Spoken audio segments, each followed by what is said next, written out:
سبھی کو ساتھ لے کر ہم نے صدیوں حکمرانی کی، محبت ہی فقط پہچان ہے ہندوستانی کی۔ واہ واہ واہ واہ، عقل و شعور، فکر و عمل، حق شناس دل، ماشاء اللہ ماشاء اللہ۔ جو کچھ ہمارے پاس ہے برکت ہے آپ کی۔ سبحان اللہ۔ جنات قابو کر سکتے ہیں؟ کہتے ہیں کہ جنات قابو میں ہیں ہمارے بہت۔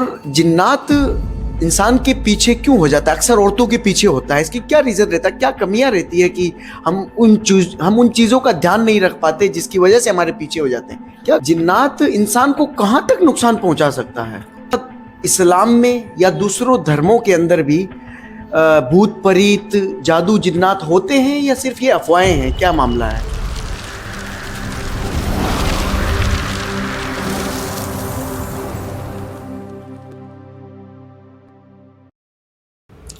ویلکم ٹو ارحان ٹاکس۔ ارحان ٹاکس میں آپ کا سواگت ہے۔ آج ہم پھر ایک نئے مہمان کے ساتھ میں حاضر ہوئے ہیں آپ کے سامنے۔ ہمارے سامنے ہیں حافظ امداد اللہ صاحب، جو کہ دین علوم بھی رکھتے ہیں اور عامل کے لائن سے جنات اور جو جادو کے اعتبار سے بھی ہم ان سے پوچھیں گے کچھ، اور تیسرا یہ ہے کہ اللہ نے ان کو شعر و شاعری کا ہنر دیا، اس اعتبار سے بھی ہم ان سے بات کریں گے۔ تو آپ کا سواگت ہے۔ السلام علیکم حافظ صاحب، آپ خیریت سے ہیں؟ وعلیکم السلام ورحمۃ اللہ وبرکاتہ۔ جی الحمدللہ میں خیریت سے ہوں۔ حافظ صاحب، ہم دین کے اعتبار سے سوال کرتے ہیں۔ سب سے پہلا ہمارا جو سوال ہے وہ یہ رہے گا کہ اسلام کیا ہے، اور کیا اسلام روزہ نماز حج یہی ہے، اور اسلام ہے کب سے؟ سب سے بڑی چیز ہے کب سے ہے اسلام؟ کیا 14 سال سے یہ اسلام یا پرانا ہے اسلام؟ بتائیں ہمیں موجودہ حالات کے اعتبار سے۔ بسم اللہ الرحمن الرحیم۔ پہلا سوال تو آپ کا جو ہے کہ اسلام کب سے ہے۔ اسلام کے بارے میں بہت ضروری ہے یہ بتانا، چونکہ بہت سارے لوگ غلط فہمیوں کے شکار ہیں کہ اسلام 1400 سال یا 1500 سال کا مذہب ہے۔ حقیقت یہ ہے کہ اسلام حضرت آدم علیہ السلام جو دنیا کے پہلے انسان ہیں، جی، اللہ رب العزت نے دنیا میں جس شخص کو بھیجا تو پہلے انسان دنیا میں آئے اور وہ نبی بھی تھے، اسلامی تعلیمات کے ساتھ میں آئے، اور انہی سے انسانیت کی شروعات ہوئی۔ آج پوری کائنات کے اندر جو انسان ہے انہیں جو آدمی کہا جاتا ہے، تو اسی نسبت کی وجہ سے کہ یہ سب کے سب آدم علیہ السلام کی اولاد ہیں۔ تو حضرت آدم علیہ السلام بھی نبی ہیں، اور ہمارے نبی حضرت محمد صلی اللہ تعالی علیہ وسلم اسلام کے آخری نبی ہیں۔ ماشاء اللہ، بہت بہترین جواب دیا آپ نے۔ دوسرا سوال یہ میرا ہے کہ عملیات کے اعتبار سے ہے، جادو جنات اعتبار سے ہے، کہ کیا اسلام میں یا دوسروں دھرموں کے اندر بھی بھوت پریت جادو جنات ہوتے ہیں یا صرف یہ افواہیں ہیں؟ کیا معاملہ ہے؟ دیکھیے، جادو جنات یہ تمام کی تمام چیزیں قرآن و حدیث سے ثابت ہیں۔ جی، اب چونکہ میں تو اسلامی تعلیمات کے اوپر ہی بات کروں گا، جی جی، تو قرآن سے بھی جنات کا ہونا بالکل ثابت ہے، حدیثوں سے بھی ثابت ہے، اور جادو کا بھی ہونا ثابت ہے۔ اس میں بھی الگ الگ ذہنیت کے لوگ پائے جاتے ہیں۔ الگ الگ ذہنیت کے لوگ ایسے ہیں کہ بعض لوگ ایسے بھی ہیں جو یہ کہہ دیتے ہیں کہ بھئی ہم ان چیزوں کو نہیں مانتے، جی، جادو اور جن کوئی چیز نہیں ہے، ایسا ہوتا ہی نہیں ہے۔ تو میں ان لوگوں کی خدمت میں یہ گزارش کروں گا کہ جادو اور جنات کا انکار کرنا کہیں نہ کہیں آپ کے لیے ایمان سے دور ہونے کا سبب بن سکتا ہے، جی، کیونکہ یہ قرآن کا انکار بالکل کرنا ہے۔ بالکل صحیح بات۔ آپ یوں کہہ دیا کریں کہ بھی جادو اور جن کا میرے اوپر کوئی اثر ہے، میں اس بات کو نہیں مانتا، تو یہ اچھی بات ہے۔ مجھے نہیں لگتا کہ مجھے کوئی ایسی پریشانی ہے کہ مجھ پہ کسی نے جادو کر دیا ہو یا کوئی جن کا اثر ہو گیا ہو، تو یہ اچھی چیز ہے۔ لیکن اس کا انکار کرنا گویا کہ آپ نے قرآن و حدیث کا انکار کر دیا۔ جی، تو جادو بھی قرآن سے ثابت ہے اور جنات بھی ثابت ہے، تو اس سے انکار نہیں کرنا چاہیے، اس لیے اس سے احتیاط برتنا چاہیے۔ ہاں، اب اس میں کیا ہے کہ بعض لوگ ایسے بھی ہیں جو جنات کو بھی مانتے ہیں، اس کے علاج کو بھی مانتے ہیں، لیکن وہ قرآن و سنت کی روشنی میں اس عمل کو اختیار کرتے ہیں، اور بعض ایسے ہیں جو جہالت کی بنا پر اسی کو سب کچھ مان لیتے ہیں۔ جی جی مثلا نفع نقصان اللہ کے اختیار میں ہے، بیماری کا دینا، شفا کا دینا، یہاں تک کہ جناتی اثرات سے حفاظت کا معاملہ بھی اللہ ہی کے اختیار میں۔ بالکل۔ لیکن لوگ اگر انہی چیزوں کو ذہن کے اندر بٹھا لیں اور نفع نقصان کا ہی مالک سمجھ لیں تو پھر ان کے ایمان پہ بھی خطرہ ہے۔ تو بہت زیادہ اس چیز کو اپنے ذہن پہ حاوی نہیں ہونے دینا چاہیے۔ ہاں، انکار بھی نہیں ہے اور بہت زیادہ ان چیزوں کو اپنے اوپر حاوی بھی نہیں ہونے دینا چاہیے۔ جی بالکل ہوتے ہیں آپ کا جی کہنے کا بالکل۔ اور تیسرا سوال میرا یہ ہے حافظ صاحب، جنات انسان کو کہاں تک نقصان پہنچا سکتا ہے، کس حد تک؟ دیکھیے، انسان کو انسان نقصان پہنچائے یا جنات نقصان پہنچائے، یہ اللہ کے حکم کے بغیر نہیں ہو سکتا۔ بالکل صحیح۔ اللہ رب العزت نے جناتوں کو یہ قدرت دے رکھی ہے انسان کی آزمائش کے لیے کہ وہ انسانوں کو نقصان بھی پہنچاتے ہیں، انسان کے جسم کے اندر داخل ہو کر کے، اور ایسی کیفیت اور حالت بنا دیتے ہیں کہ جو مجنونوں سی کیفیت ہو جاتی ہے، پاگل پن جیسی۔ انسان ہوش و حواس میں نہیں رہتا، ہوش و حواس انسان کا اس سے دور ہو جاتا ہے۔ اور اس کا ذکر نبی پاک صلی اللہ تعالیٰ علیہ وسلم نے بھی جنات کا ذکر فرمایا کہ ایک شخص جس کا نام خرافہ تھا، جی، تو جن اس کو اٹھا کر لے گئے تھے اور کافی دنوں تک اس کو اپنے ساتھ رکھا اور الگ الگ علاقوں کے اندر گھمایا۔ تو یہ تو نبی پاک صلی اللہ علیہ وسلم سے ثابت، آپ نے فرمایا کہ خرافہ نامی شخص تھا، اس کو جن اٹھا کے لے گئے۔ پھر وہ جب اس کو واپس انسانوں کے درمیان چھوڑ بھی گئے، تو جب وہ عجیب و غریب واقعات بتایا کرتے تھے تو لوگ بہت حیرت سے سنتے تھے۔ یہی وجہ ہے کہ بعد میں ایک چلن ہو گیا، کوئی بھی ایسا عجیب واقعہ اگر کوئی سنتا تو اسے خرافہ کا واقعہ، یہاں تک کہ اپنے یہاں پہ جو خرافات کہا جاتا ہے، جی خرافات، یہ کہیں نہ کہیں وہیں سے نکلا ہے کہ خرافات کی باتیں ہیں۔ تو خرافہ جو تھے انہیں جن اٹھا کے لے گیا تھا، یہ آپ صلی اللہ علیہ وسلم سے ثابت ہے۔ کیا ان کو کوئی دیکھ بھی سکتا ہے اصلی شکل کے اندر؟ دیکھیے، یا سب افواہیں ہیں؟ بہت سے لوگ جن کہتے ہیں ہم دیکھتے ہیں۔ جن کا معاملہ ایسا ہے کہ جن ایک چھپی ہوئی مخلوق ہے، جی، اور اس کی کوئی شکل جو ہے وہ متعین نہیں ہے، الگ الگ شکلوں میں نظر بھی آ جاتے ہیں کبھی کسی کو، اس سے انکار نہیں کیا جا سکتا۔ تو الگ الگ شکلوں میں یہ نظر آ جاتے ہیں۔ اور جنات انسان کے پیچھے کیوں ہو جاتا ہے؟ اکثر عورتوں کے پیچھے ہوتا ہے، اس کی کیا ریزن رہتا ہے؟ کیا کمیاں رہتی ہے کہ ہم ان چیزوں کا دھیان نہیں رکھ پاتے جس کی وجہ سے ہمارے پیچھے ہو جاتے ہیں؟ کیا کارن رہتا ہے؟ دیکھیے، اگر ہم اپنی زندگی کے مسائل جی کا حل تلاش کرنا چاہتے ہیں کسی بھی طریقے سے، چاہے وہ جسمانی اعتبار سے ہو یا کسی بھی طرح کا مسئلہ ہو، اسلام میں ہر مسئلے کا حل ہے۔ بالکل، بے شک۔ اسلام نے کہیں بھی ایسا نہیں ہے کہ ہماری رہبری نہ کی ہو، اسلام میں مکمل ہماری رہبری ملتی ہے کہ کب کیا کرنا ہے۔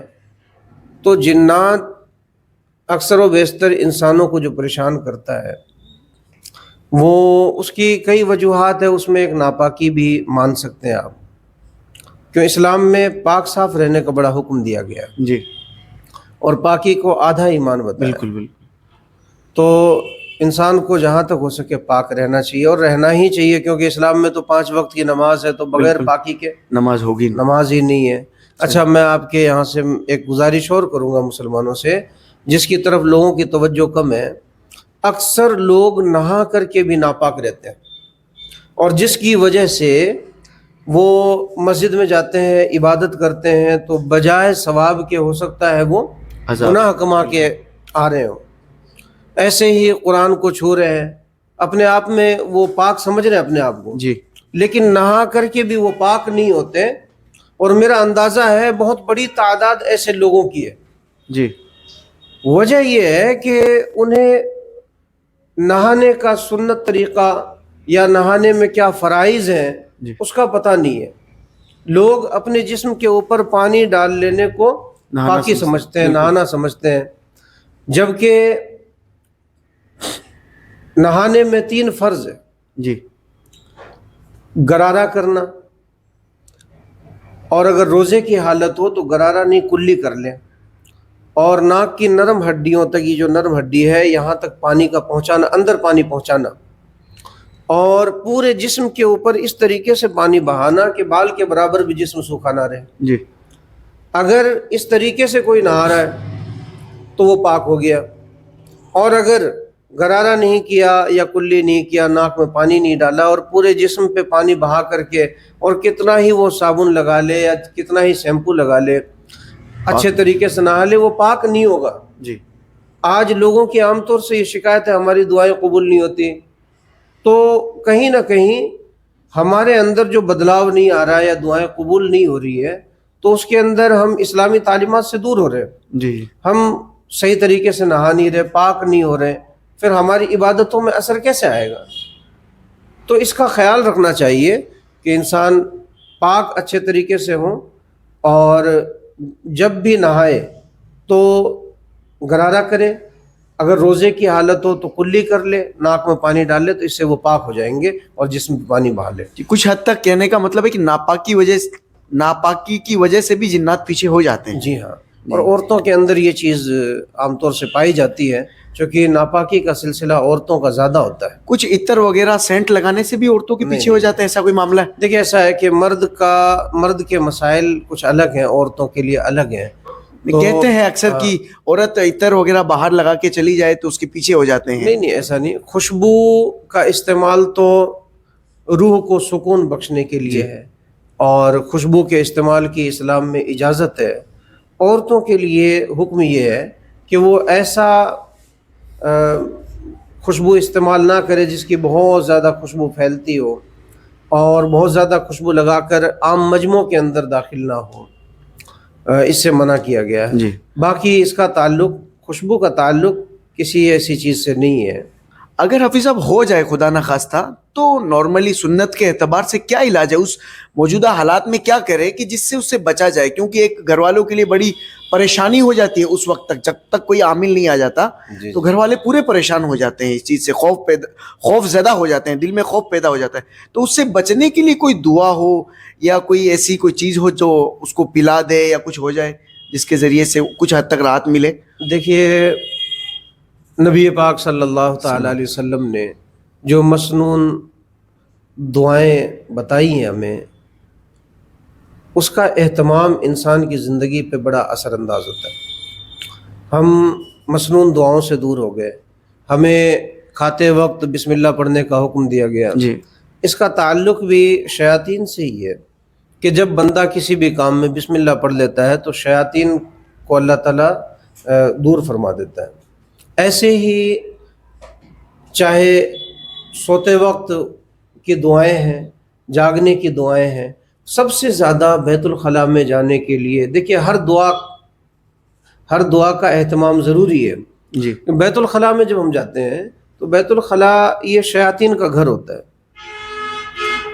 تو عام طور سے گھروں کے اندر ایک غلطی یہ بھی ہوتی ہے لوگوں سے کہ وہ بیت الخلاء جو ٹوائلٹ ہے اس کے دروازوں کو کھلا رکھتے ہیں. جی نہیں رکھنا چاہیے، اور اس کو صاف بھی رکھنا چاہیے.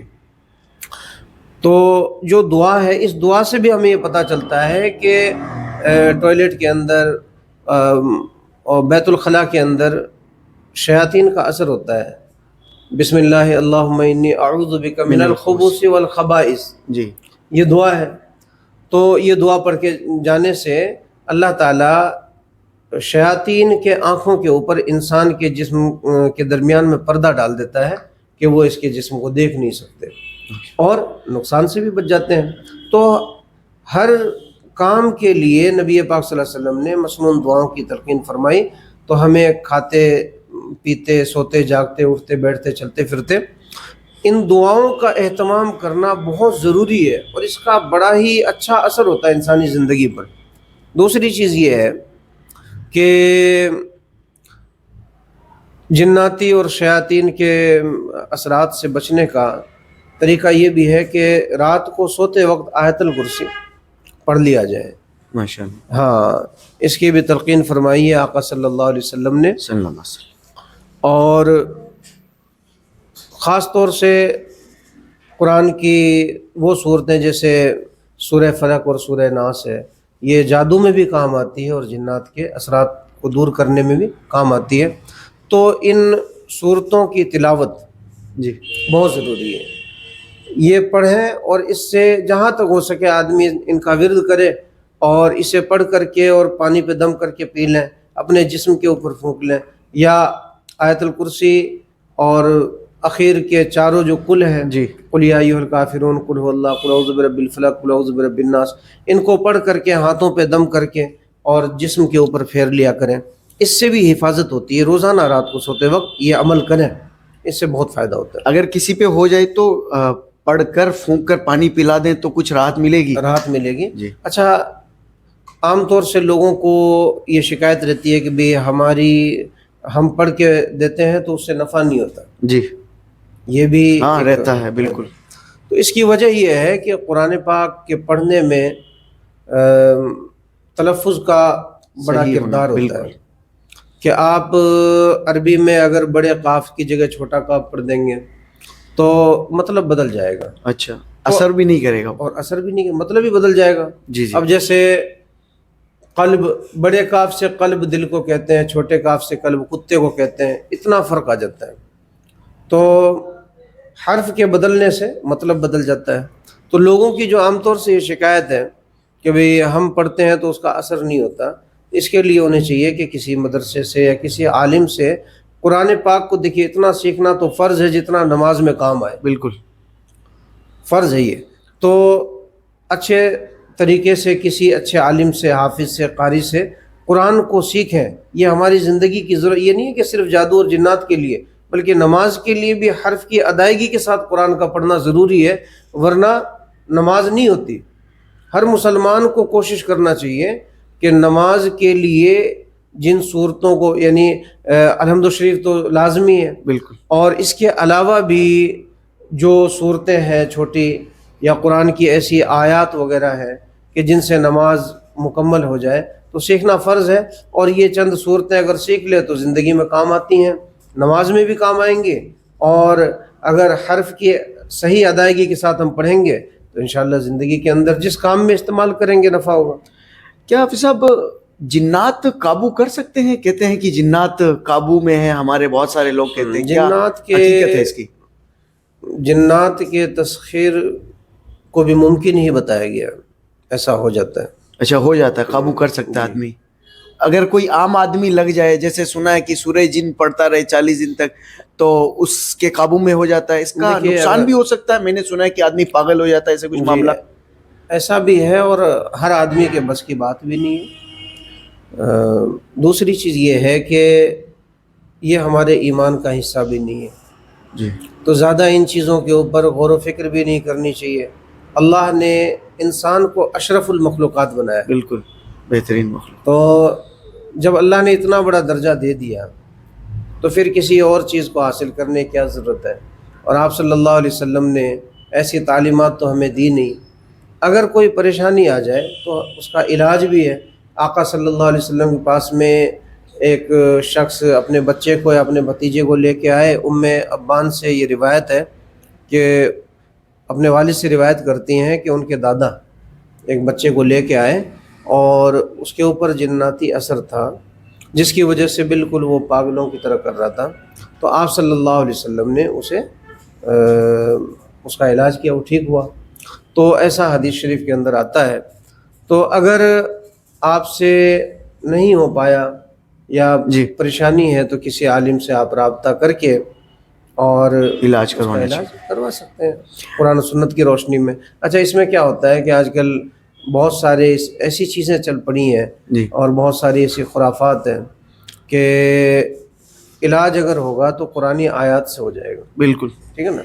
تو اس کے علاوہ کوئی بہت زیادہ کچھ کرنے کی ضرورت نہیں ہے. کوشش تو یہ کریں کہ آپ ان چیزوں سے بچنے کے لیے خود سیکھیں قرآن کو، بالکل. اپنی اولاد کو سکھائیں.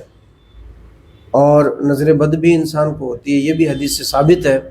تو ان تمام چیزوں سے بچنے کا سب سے بہترین علاج ہے کہ آپ خود سیکھیں قرآن اور اسے پڑھتے رہا کریں، مسنون دعاؤں کا اہتمام کریں۔ اس سے آپ انشاءاللہ ان تمام چیزوں سے بچ جائیں گے اور کسی عامل کے پاس جانے کی ضرورت نہیں پڑے گی۔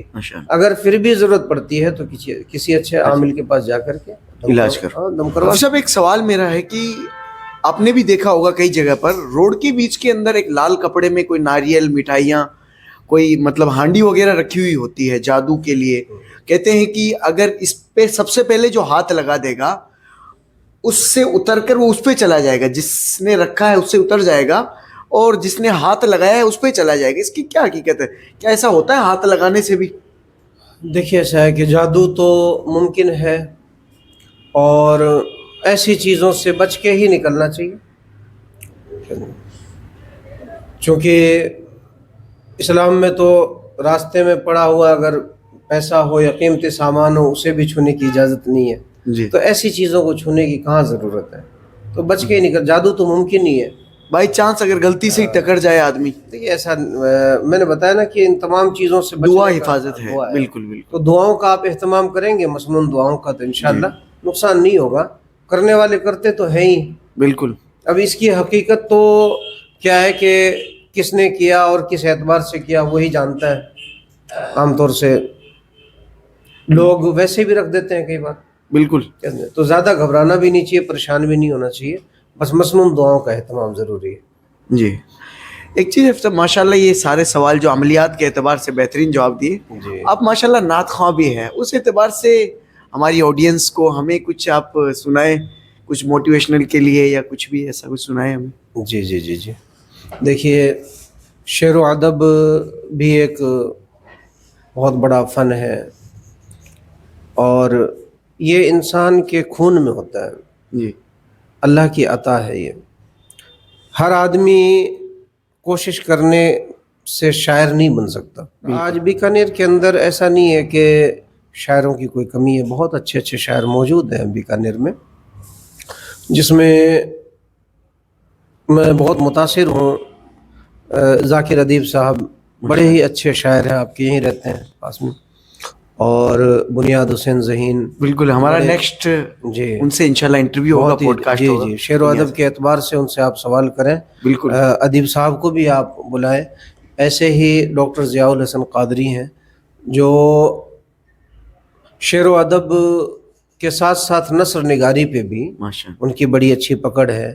اسد علی اسد ہیں اور ولی محمد غوری ہیں، ایسے ہی قاسم بیکانیری، یہ بہت سارے شعراء کرام ہیں۔ اور تو میں کچھ اشعار، کچھ نعت ہو گیا، نعتیہ کلام کے، بالکل، اور ایک غزل کا مطلع اور ایک شعر میں سناؤں گا انشاءاللہ۔ نعت شریف سے پہلے درود شریف پڑھ لیں، اللہم صلی علی سیدنا مولانا محمد وبارک وسلم۔ سارے جہاں سے قیمتی، سارے جہاں سے قیمتی چاہت ہے آپ کی، آقا رہے نجات اطاعت ہے آپ کی، سبحان اللہ، آقا رہے نجات اطاعت ہے آپ کی، عقل و شعور فکر و عمل حق شناس دل، ماشاءاللہ، عقل و شعور فکر و عمل حق شناس دل، ماشاءاللہ، ماشاءاللہ، جو کچھ ہمارے پاس ہے برکت ہے آپ کی، سبحان اللہ، جو کچھ ہمارے پاس ہے برکت ہے آپ کی، ہم جیسا خوش نصیب زمانے میں کون ہے، سبحان اللہ، حاصل ہمیں حضور جو نسبت ہے آپ کی، سبحان اللہ، سبحان اللہ، اور پیدا ہوئے حضور تو روشن ہوا جہاں، سارے جہان والوں پہ رحمت ہے آپ کی۔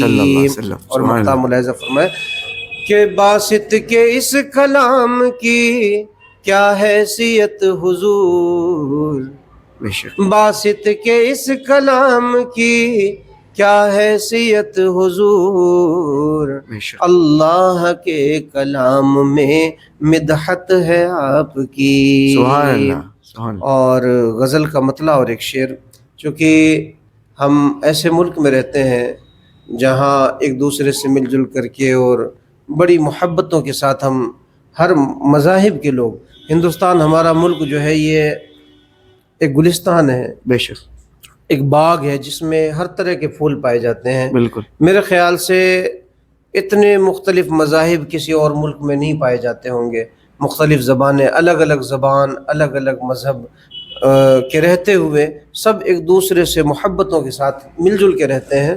یہ ہمارے ملک کی خوبصورتی ہے۔ تو اس لیے میں ایک مطلع پیش کرتا ہوں۔ نہیں کوئی حقیقت نفرتوں کی اس کہانی کی، واہ محبت ہی فقط پہچان ہے ہندوستانی کی۔ واہ واہ نہیں کوئی حقیقت نفرتوں کی اس کہانی کی، محبت ہی فقط پہچان ہے ہندوستانی کی۔ واہ۔ دلوں پہ راج کرنے کے سلیقے ہم سے تم سیکھو، سبھی کو ساتھ لے کر ہم نے صدیوں حکمرانی کی، محبت ہی فقط پہچان ہے ہندوستانی کی۔ واہ واہ واہ واہ بہترین۔ ٹھیک حافظ صاحب، بہت شکریہ۔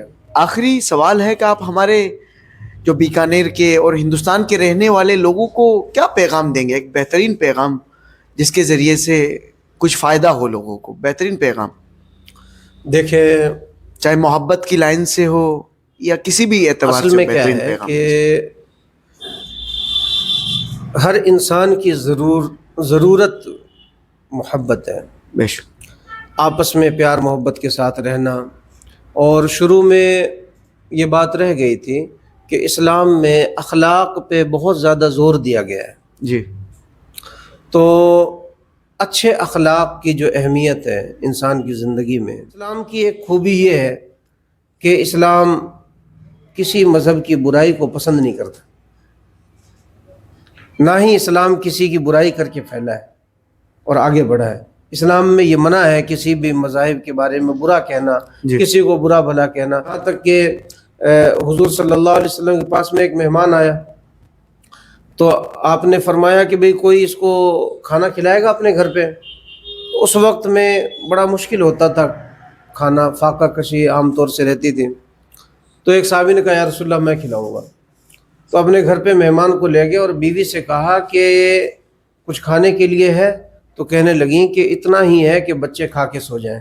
جی آپ نے فرمایا کہ بچوں کو بہلا کر کے سلا دو اور مہمان کو کھلانا ہے، سبحان یعنی اپنی اولاد کو بھوکا رکھ کر کے اور مہمان کو کھلا دو۔ سبحان اللہ، یہ اسلامی تعلیم ہے۔ ہماری ٹیم کا بھی شکریہ ہے، میں یہی کہوں گا۔ ہمارے ساحل بھائی ہیں، الطاف بھائی ہیں، رفتار بھائی ہیں، انہوں نے بہت ہیلپ کر رہے ہیں ہماری الحمدللہ ہر اعتبار سے، جو چاہ رہا ہے جس اعتبار سے، تو ہمیں پورا سپورٹ کر رہے ہیں کہ ہر اعتبار سے، کوئی آفس کے اعتبار سے ہمیں سپورٹ کر رہا ہے اور کوئی سامان کے اعتبار سے ہمیں سپورٹ کر رہا ہے کہ ہمارے پاس یہ چیزیں ہیں، تو ان کا بھی شکر ادا ہے۔ جی بالکل۔